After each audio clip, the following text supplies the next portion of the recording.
क्या आप जानते हैं 70s की मशहूर एक्ट्रेस मौसमी चैटर्जी की जिंदगी उस वक्त विवादों में आ गई थी जब उनके दामाद ने कहा था कि वो अपनी ही बेटी को आखिरी बार देखने तक नहीं आई।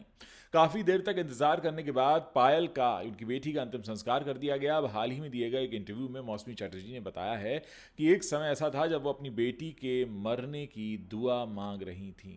जी हाँ, हाल ही में लहरें रेट्रो को दिए इंटरव्यू में मौसमी चैटर्जी ने कहा है कि मेरी बेटी पायल ने एक गलती की थी जिसका खामियाजा उसे भुगतना था। हमारे पूरे परिवार ने इसका खामियाजा भुगता। वो साल 2017 में कोमा में चली गई थी। वो समय समय पर कोमा से बाहर आती रही थी, लेकिन हमें बिना कंडीशन के उसे देखने की भी इजाज़त नहीं दी गई थी। हमें पुलिस और कोर्ट के ज़रिए जाना पड़ता था। पायल भी जाना चाहती थी। मुझे भी भगवान से दुआ करनी पड़ी कि इसे दूर ले जाओ। मैं उसे दर्द में नहीं देख सकती थी। हमें एक दिन अपने शरीर को तो छोड़कर जाना ही है, तो दर्द सहने का क्या मतलब है? अगर आपको मेरी आत्मा से प्यार है तो आप कहेंगे कि मुझे जाने दो।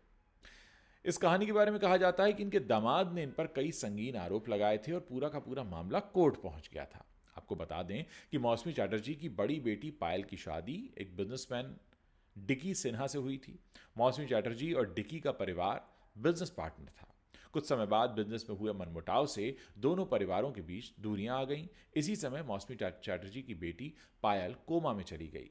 अब बेटी के इलाज के दौरान साल 2018 में मौसमी चैटर्जी ने दामाद के खिलाफ शिकायत करके कहा था कि वो उसका ख्याल नहीं रख रहे हैं और ना ही उसके इलाज के पैसे भर रहे हैं। मौसमी के आरोपों के जवाब में डिकी सिन्हा ने उन पर मानहानि का केस भी किया और वो केस जीत भी गए।